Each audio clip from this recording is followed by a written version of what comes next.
মানে ৮০ দশকের কথা। ওইটা মত কিন্তু মানে শাকাই টাকাই গেলে আসলে না মানে মানে মানুষের মাছ তরকারি টরকারি সব বানায় আর কি।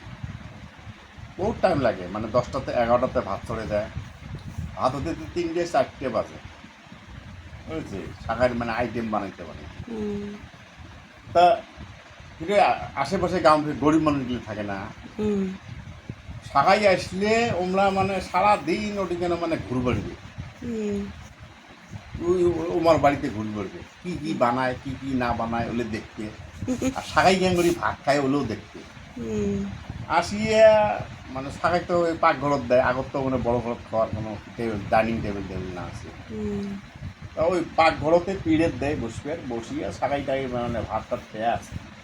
হুম তা যেটা মালিক যার বাড়িতে আসছে হুম এই মাক কয় বলে তো যাও আমার শাকাই ভাত খেলে, শাকাই ভাত খেলে কি হয়, আমার দেহলে কি হয়, হুম আমরা কি খামো, আমার দেহলে কি হয়, ওই যে মানে ঘরের আর কি মানে কি ধরিয়ে মানে দরজার মানে সাইডটা একটা ধরিয়ে ওই খাড়া হ্যাঁ সব দেখে আর কি শাকাই ক্যাঁকড়ি ভাত খায় আজকে।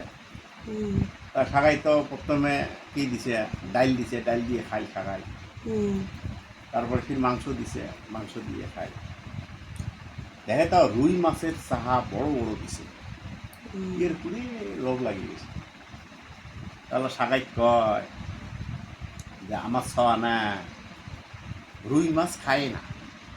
হুম শাকাই ভাবছে কিবা বেমার টেমার হয়েছে নাকি, কে তোমার ছওয়া কি হয়েছে, বেমার টেমার হয়েছে, না মানে রুই মাছ পায় না।